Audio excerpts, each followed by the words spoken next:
Hello students, मैं दीक्षांत edutech में आप सभी का स्वागत करता हूं। छात्रों, आज संतोष सर के साथ पढ़ेंगे वर्ग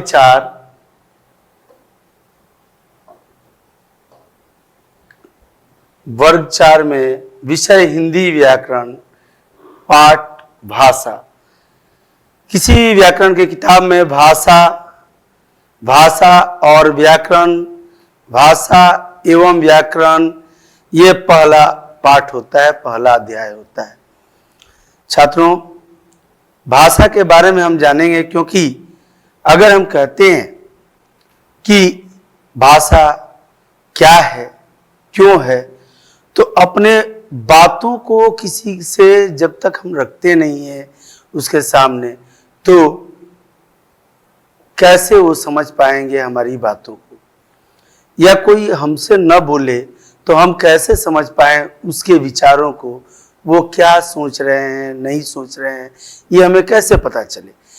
इसलिए हमने एक निश्चित मानक बनाया भाषा, जिससे हम एक दूसरे के बातों को सुनते हैं, समझते हैं, पढ़ते, लिखते, बोलते आदि हैं।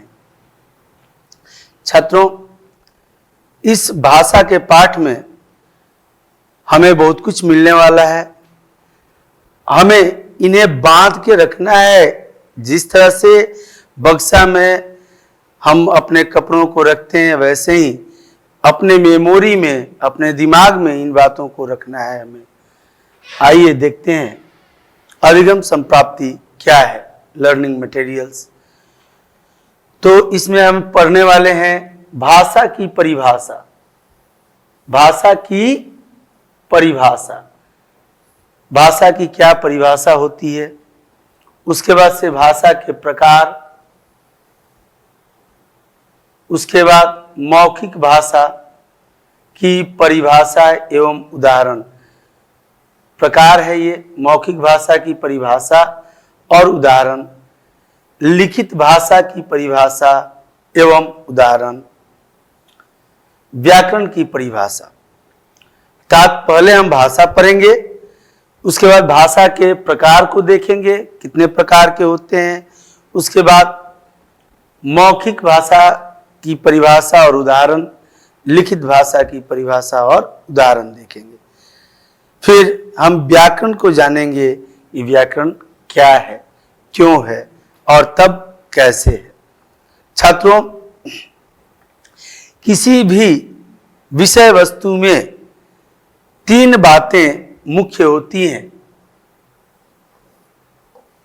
पहला, ये क्या है। दूसरा, क्यों है। और तब तीसरा,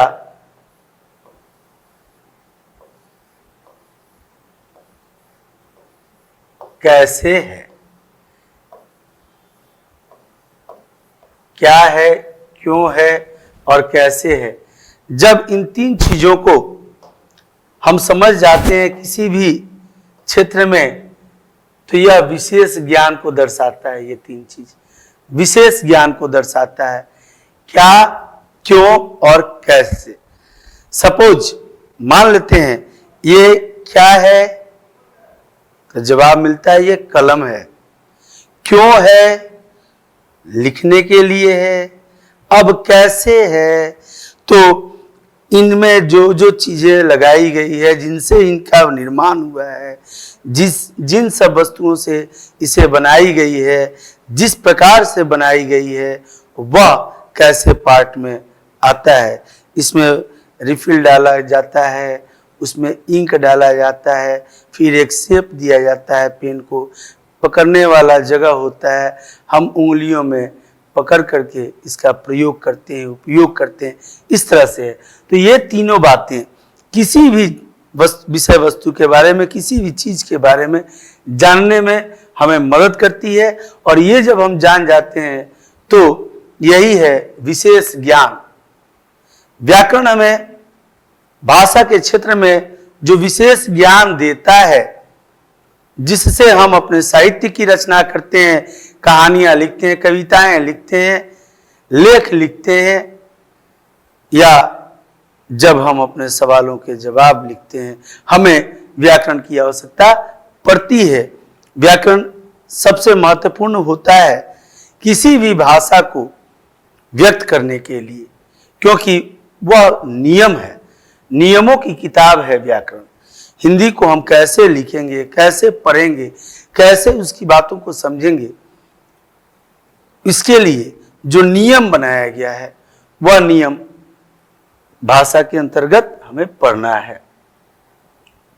आइए छात्रों, भाषा किसे कहते हैं? तो भाषा वह साधन है जिसके माध्यम से हम भाषा वह साधन है जिसके माध्यम से हम अपने विचारों को बोलकर, सुनकर और लिखकर, पढ़कर एक दूसरे से प्रकट करते हैं। क्या भाषा क्या है? तो वह माध्यम है, वह साधन है जिसके माध्यम से हम अपने विचारों को बोलकर, सुनकर, लिखकर, पढ़कर प्रकट करते हैं। जैसे बोलकर मैंने कहा आपसे, प्यारे छात्रों, आप तो बहुत अच्छे हैं, आप तो हंसते हैं तो लगता है जैसे आपके चेहरे पर फूल खिल गए हैं। मैंने क्या कहा? चेहरे पे क्या खिल गए हैं? फूल। फूल अच्छे चीज होते हैं। आप समझ गए कि मेरी मुस्कुराहट को सर बोल रहे हैं, बहुत अच्छा। तो ये जब तक मैं नहीं कहता, अगर मैं कहता कि कांटे खिल गए चेहरे पर, भला कांटे मुंह बना के जो रहते हैं, है ना? तो ये सुनकर, बोलकर, जब हम बोले तो आप लोगों ने सुना, जब हमने लिखा यहाँ पे तो आपने देखा, देख करके पढ़े, यही भाषा है। बोलना, सुनना, पढ़ना, लिखना। शुभोपली आता है व्याकरण में हमें पढ़ने को, सु बो प ली। ये शुभोपली क्या है?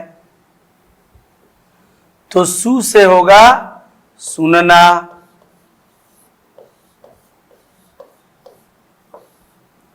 बो से होगा बोलना,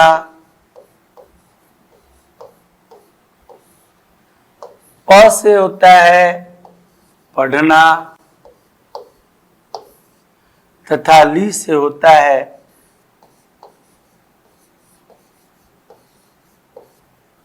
लिखना। सुनना, बोलना, पढ़ना, लिखना। अगर हम इस शब्द को याद करके रखते हैं, इस शब्द को याद करके रखते हैं, शुभोपली ही भाषा है। सुनना, बोलना, पढ़ना, लिखना। बोलकर, सुनकर और लिखकर, पढ़कर एक दूसरे से प्रकट करते हैं। तो सुनना, बोलना, पढ़ना और लिखना ही भाषा है। भाषा की एक दूसरी परिभाषा यहाँ पर मैंने दी है। भाषा वह साधन है जिससे हम एक दूसरे की बातों को बोलकर, सुनकर और लिखकर, पढ़कर जान जाते हैं अर्थात समझ सकते हैं, है ना? यह भाषा है। छात्रों, भाषा जब हम बोलते हैं या सुनते हैं, लिखते हैं, पढ़ते हैं, ये सभी क्या है? भाषा है। और इस आधार पर भाषा को दो प्रकारों में बांटा गया है। छात्रों, मैं एक कहानी सुनाऊंगा भाषा के प्रकार के लिए, और भाषा का प्रकार एकदम क्लियर हो जाएगा आपके सामने। ध्यान से सुनिएगा मेरी कहानी, क्योंकि इस कहानी में कुछ सवाल भी हैं जो आपको बताने होंगे, और सवालों को बताने के लिए आपको ध्यान से सुनना और देखना पड़ेगा। एक कर्नल साहब थे। कर्नल साहब कहाँ होते हैं? तो फौज में। कर्नल साहब के पास कुछ चिट्ठियां आई थी, उनमें एक चिट्ठी उनका भी था। वह चिट्ठी को खोले और पढ़े। पढ़ने के बाद उन्होंने कहा अपने बटालियन से कि मैं कुछ दिनों के लिए अपने घर जा रहा हूं, घर से बुलावा आया है, कुछ जरूरी काम है। उन्होंने चिट्ठी को पढ़ा और पढ़ने के बाद से कहा कि मैं घर जाऊंगा अपने, और कुछ जरूरी काम है, कुछ दिनों के बाद मैं वापस आ जाऊंगा। यदि आवश्यकता पड़ी तो मैं आप लोगों को भी वहां पर बुलाऊंगा। सबने कहा यस सर, और कर्नल साहब चले गए अपने गांव। कर्नल साहब गांव आने के बाद से उनको ये पता चला कि उनके बेटे की शादी होने वाली है, उनके बेटे की शादी को तय करना है। तो उन्होंने शादी का डेट, दिन सब कुछ तय करके उसके बाद अपने फौज के, अपने बटालियन के कुछ लोगों को आमंत्रित किया, अपने यहाँ बुलाया, शादी में खाना खाने के लिए, भोजन करने के लिए, नाचने गाने के लिए बुलाए। ध्यान से सुन रहे हैं ना? बुलाए तो सभी सैनिकों को खड़ा कराकर, कर्नल साहब बड़े सख्त होते हैं, अनुशासित होते हैं, वह तनिक भी इधर उधर नहीं मानते। ऐसे खड़े रहना है तो ऐसे रहना है। अब थोड़ा सा कोई हिला तो कर्नल साहब गुस्से से फायर, और गुस्से से वो फायर तो कहीं बंदूक की गोली ही फायर न कर दे। मूंछों पर ताव देते हुए कर्नल साहब ने सबसे कहा, सैनिकों, जब भोजन का वक्त होगा तो सभी सैनिक भोजन को दुश्मन समझ के टूट पड़ो। सभी सैनिक बोले यस सर। अब देखिए आगे क्या होता है। जब खाने, सभी बाराती आ गए हैं, जलसा लगा हुआ है, और अब खाने का समय आ गया है, और कर्नल साहब ने कहा, सैनिकों टूट पड़ो। अब कुछ सैनिक गए थे, सैनिक लोग तो वहां पे बॉर्डर पर रहते हैं, उन्हें तो घर का खाना बहुत कम मिलता है, अपने वहां पे बना के खाते हैं, अच्छे भोजन करते हैं, स्वादिष्ट और सेहतमंद भोजन करते हैं। परंतु घर का खाना तो खाना है, लजीज अजीज व्यंजन देख करके तो उनकी जीभ से पानी निकलने लगा और गए। चूंकि कर्नल साहब बोले थे दुश्मन समझ के टूट पड़ो, तो कोई ऐसे ऐसे खा रहा है, इधर से निकाल के, कोई ऐसे खा रहा है,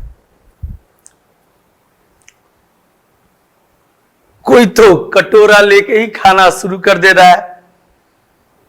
कर्नल साहब देख रहे थे, अरे ये सैनिक लोग तो राक्षस बने हुए हैं, इस तरह से कोई खाता है क्या? तब तक देखे कि एक सैनिक तो सबसे ही नायाब सैनिक था, सबसे ही अलग भोजन कर रहा था, वो तो ऐसे खा रहा था, ऐसे भी उनके पास सैनिकों के पैंट में, शॉर्ट में कई पॉकेट्स होते हैं, कई जेब होते हैं, आपने देखा होगा। तो उनमें वो भरने लगा, एक हाथ से खा रहा था, एक हाथ से भर रहा था अपने जेबों में पूरियां, मिठाइयां। कर्नल साहब ने सख्त आवाज में कहा, सैनिक ये क्या कर रहे हो? खा तो रहे हो, ठूस क्यों रहे हो, भर क्यों रहे हो, यह क्या हो रहा? सैनिक ने कहा, सर आपने ही कहा था कि भोजन को दुश्मन समझ के टूट पड़ो, मैं भी दुश्मन समझ के टूट पड़ा हूं, और आधे को मार रहा हूं, आधे को गिरफ्तार कर रहा हूं, इसका हिसाब किताब बाद में होगा। अब देखिए छात्रों, इसका हिसाब किताब बाद में होगा, यानी कि वो भर रहा था, वो बॉर्डर पर जाके निकाल के खाएगा अपना। आप भी ऐसे करते हैं क्या? नहीं ना? कभी कभी बच्चे भी इस तरह के काम करते हैं, लेकिन अब सवालों की बारी है। सवाल मेरे, जवाब आपके होंगे और आप सही जवाब देंगे। कर्नल साहब के पास क्या आया था शुरू में, जिसे पढ़कर उन्होंने कहा कि मैं अपने गांव जा रहा हूं?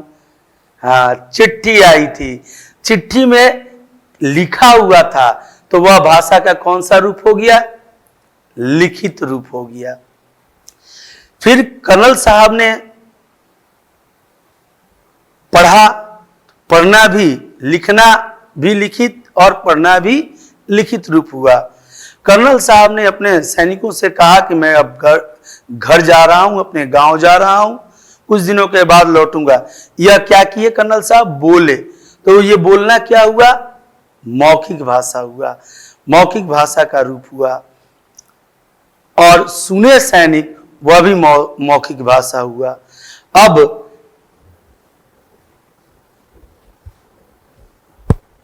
ये सांकेतिक भाषा हुआ, जिसमें कहा जाता है अटेंशन, तो सभी लोग एक ही मुद्रा में खड़े हो जाते हैं। अटेन इट इज, तो सभी लोग अपनी मुद्राएं बदल देते हैं और एक साथ एक ही तरह से बदलते हैं, अर्थात ये संकेत है।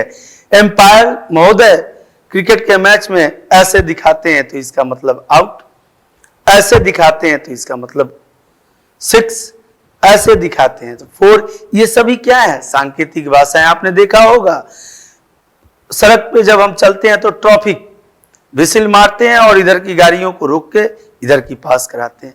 ये सभी सांकेतिक भाषा है। चूंकि सांकेतिक भाषा का अपना कोई निश्चित स्वरूप नहीं होता, इसलिए हम उसे भाषा नहीं मानते। तो हम भाषा के 2 प्रकारों को मानते हैं, पहला मौखिक भाषा और दूसरा लिखित भाषा। भाषा के 2 प्रकार हैं, मौखिक और लिखित। मौखिक भाषा कहते किसे हैं? तो मुंह से बोलकर अथवा बोले हुए को सुनकर, जिस तरह से मैं अभी मुंह से बोलकर आपको बता रहा हूं और आप सुन रहे हैं, तो ये कौन सी भाषा है? मौखिक भाषा है। मुंह से बोलकर अथवा बोले हुए को सुनकर भाषा के जिस रूप का प्रयोग किया जाता है उसे मौखिक भाषा कहा जाता है। छात्रों, मैंने आपको शुरू में कहा था कि व्याकरण क्या है? नियमों की किताब है। तो ये व्याकरण हमें बताता है कि मौखिक भाषा क्या है। तो ये नियम है कि मुंह से जब बोलकर या बोले हुए को सुनते हैं जब हम, तो उस समय एक भाषा का प्रयोग कर रहे हैं। वह भाषा क्या, कौन सी भाषा है? मौखिक भाषा है। इसके बाद लिखित भाषा। लिखित भाषा लिखकर या लिखे हुए को पढ़कर, लिखकर या लिखे हुए को पढ़कर भाषा के जिस रूप का प्रयोग किया जाता है उसे लिखित भाषा कहा जाता है। लिखकर या लिखे हुए को पढ़कर, जैसे समाचार पत्र पढ़ना लिखित भाषा है, चिट्ठी लिखना, पत्र लिखना। आपने प्रधानाध्यापक को आवेदन पत्र लिख रहे हैं, आप 2 दिन की छुट्टी चाहिए, मामा के यहाँ शादी है, तबीयत खराब थी, इस वजह से नहीं गए हैं विद्यालय, ये लिखना है। तो लिख रहे हैं तो किस भाषा का प्रयोग कर रहे हैं? लिखित भाषा का। रेडियो से गाना सुनना, तो चूंकि गाना गा रहा है और हम सुन रहे हैं, तो बोलना और सुनना मौखिक भाषा, लिखना और लिखे हुए को पढ़ना लिखित भाषा होता है। आशा करते हैं छात्रों समझ में आ गया होगा आपको। आगे देखिए, अब देखते हैं हम भाषा की विशेषता। भाषा की क्या क्या विशेषताएं हैं? भाषा की बहुत विशेषताएं हैं, जिनमें से मुख्य विशेषताओं को आपको पढ़ना भी है और मैं यहाँ पे उसको कतारबद्ध तरीके से रखा हूं। भाषा के प्रयोग से भावों और विचारों को प्रकट किया जाता है। भाषा के प्रयोग से क्या होता है? भावों और विचारों को प्रकट किया जाता है। भाव, कौन से भाव? हमारे मन में जो उठ रहे होते हैं, जैसे Johnny Johnny, yes papa, eating sugar, no papa, telling lie, no papa, then after papa saying to his son, open your mouth, ha ha हा, पकड़ में आ गया, चीनी खाया था।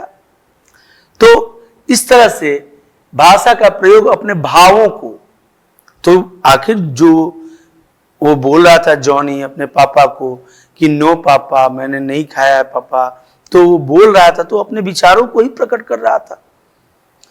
कई बार ऐसे होता है छात्रों कि आप चुप हो जाते हैं, बोलते नहीं हैं, कोई प्रश्न आपको नहीं भी पता है और क्लास में पूछते भी नहीं है, तो फिर वो काम तो आपका रुक जाता है, आप तो नहीं समझ पाते हैं। इसलिए भाषा का प्रयोग अपनी आवश्यकताओं की पूर्ति के लिए हमें करना पड़ता है। हम अगर नहीं कहेंगे किसी से अपने विचारों को, तो कैसे कोई समझेगा हमारे विचार कैसे हैं, क्या हैं, क्या और क्यों हैं ऐसे विचार, समझ नहीं पाएंगे। इसलिए भाषा जो होता है वो भाव और विचारों को प्रकट करने के लिए प्रयोग किया जाता है। भाषा का व्यवहार बोलकर, सुनकर, पढ़कर तथा लिखकर किया जाता है। दुनिया में अनेक भाषाएं बोली और समझी जाती हैं। अनेक भाषाएं बोली और समझी जाती हैं। जितनी बड़ी दुनिया उतने भाषा। भाषा तो कहा जाता है छात्रों कि कोस कोस पर बदले पानी, अब 20 कोस पर बदले वाणी। 20-20 कोस पर यानी 60 किलोमीटर पर भाषाएं बदल जाती हैं, वाणियां बदल जाती हैं, बोलियां बदल जाती हैं। ये बदल तो जाती हैं, लेकिन इससे क्या होता है, तो अलग अलग भाषाओं का जन्म होता है। और इसी बात को हम कहते हैं कि दुनिया में यानी विश्व के अलग अलग देश हैं, फ्रांस, इटली, जर्मनी, जापान, रूस, बहुत सारे देश हैं, इंग्लैंड, ब्रिटेन जो हैं ही, तो ये सभी देश में भाषाएं अलग अलग होती हैं। अलग अलग भाषाओं को बोला और समझा जाता है। भारत में कुल 22 राजभाषाएं हैं। भारत में कितनी राजभाषाएं हैं? 22। ये 22 राजभाषाएं भारत की हैं, अर्थात भारत में कम से कम ये 22 तो जरूर बोली जाती हैं। इसके अलावा भी क्षेत्रीय भाषाएं, प्रादेशिक भाषाएं हैं, उपभाषाएं हैं जो हमारे देश में बोली जाती हैं। मान्यता प्राप्त यह 22 भाषाएं हैं राजभाषा, जिसमें कार्यालयों में कार्य किया जाता है। नेक्स्ट पॉइंट है, हिंदी भारत की एक राजभाषा है। इन 22 भाषाओं में हिंदी भी भारत की राजभाषा है। भारत में कई भाषाएं बोली तथा समझी जाती हैं। कई भाषाएं बोली तथा समझी जाती हैं, जैसे कर्नाटक में कन्नड़। कन्नड़ कहाँ बोली जाती है? तो कर्नाटक में। असम में असमिया, पंजाब में पंजाबी, बंगाल में बंगाली, उसी तरह से बिहार में भोजपुरी। भोजपुरी क्षेत्रीय भाषा है। मैथिली बिहार में बोली जाती है और मैथिली राजभाषा है। तो इस तरह से अलग अलग प्रांतों में, अलग अलग प्रदेशों में, अलग अलग राज्यों में अलग अलग भाषाएं बोली जाती हैं। जैसे पंजाब में पंजाबी, बंगाल में बांग्ला, असम में असमिया और कर्नाटक में कन्नड़। इसी तरह से तमिलनाडु में तमिल, आंध्र प्रदेश में तेलुगु, उत्तर भारत में के क्षेत्रों में हिंदी। ये सभी भाषाएं अलग अलग प्रांतों में अलग अलग प्रकार से बोली जाती हैं। आइए छात्रों, अब आते हैं भाषा में। हमने पढ़ा कि भाषा किसे कहते हैं। तो मनुष्य जब बोलकर, सुनकर, लिखकर, पढ़कर अपने विचारों को दूसरे से कहता है, प्रकट करता है, तो वो उसे भाषा कहते हैं। भाषा के 2 प्रकार होते हैं, लिखित और मौखिक। मौखिक भाषा में हम पढ़े कि मौखिक भाषा जो मुंह से बोलकर या बोले हुए को सुनकर जिस भाषा का प्रयोग किया जाता है उसे मौखिक भाषा कहते हैं। लिखित भाषा में हमने समझा कि लिखकर या लिखे हुए को पढ़कर जिस भाषा का प्रयोग किया जाता है उसे लिखित भाषा कहते हैं। अब ये सभी भाषा के जो परिभाषाएं हैं, उनके बाद हमें जानना है कि व्याकरण किसे कहते हैं। व्याकरण क्या है? तो व्याकरण एक शास्त्र है, एक किताब है। शास्त्र अर्थात किताब, पुस्तक। आप इसका पर्यायवाची शब्द होता है किताब, पुस्तक,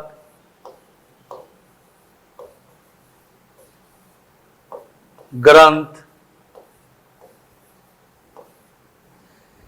तो भाषा एक वह शास्त्र है जिसके माध्यम से हम शुद्ध शुद्ध सुनना, बोलना, पढ़ना तथा लिखना सीखते हैं।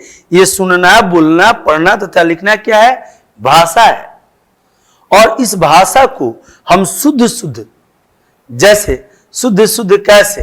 तो देखिए छात्रों, यहाँ पे मैं लिख रहा हूं, ये है कलम, कलम। तो इसको पहले क लिखे, फिर ल लिखे, फिर म लिखे। फिर अगर हम लिखते हैं क म ल, तो पहले क लिखे, फिर म लिखे, फिर ल लिखे, तो यह शुद्ध हुआ। अगर इसी को हम लिख दें म ल क, इसका कोई मतलब नहीं होता है, इसलिए यह अशुद्ध गिनती, अशुद्ध कहा जाएगा। अब देखिए, इसमें ही अगर हम ओ की मात्रा लगा देते हैं तो ये कोमल हो गया। अगर कोई स्टूडेंट इसी कोमल को अगर लिखने में तनिक गलती करता है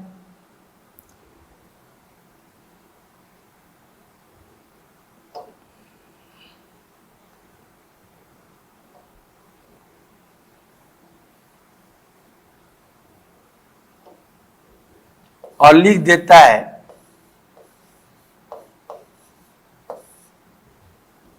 तो ये कोमल तो हुआ नहीं। कोमल शब्द का मतलब होता है मुलायम, नरम, लेकिन ये कीमल तो हुआ नहीं। तो ये जो गलती हुई किसी भी स्टूडेंट से, यह गलती व्याकरण के नियमों के आधार पर सही नहीं माना गया, इसलिए हुई।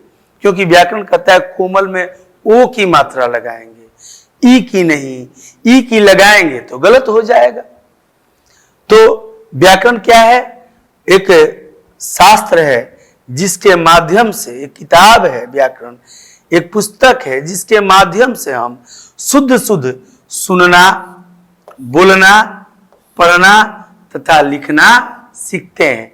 ये शुद्ध शुद्ध हमें सिखाता है कब किसको, किन शब्दों को जोड़ करके एक वाक्य बनाना है, किन वर्णों को जोड़ के शब्द बनाना है। जोड़ना है तो कैसे जोड़ना है, इसका जो तरीका है, इसका जो नियम है, वह हमें व्याकरण से मिलता है।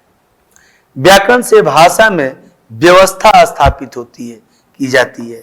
व्यवस्था कैसे?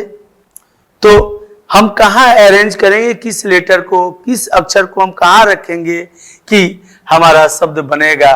अब इस तरह से रखेंगे तो शब्द नहीं बनेगा, इस तरह से रखेंगे तो बनेगा, इस तरह से रखेंगे तो बनेगा, ऐसे करेंगे तो नहीं बनेगा। तो इसको स्थापित करना क्या है, होता है व्याकरण में।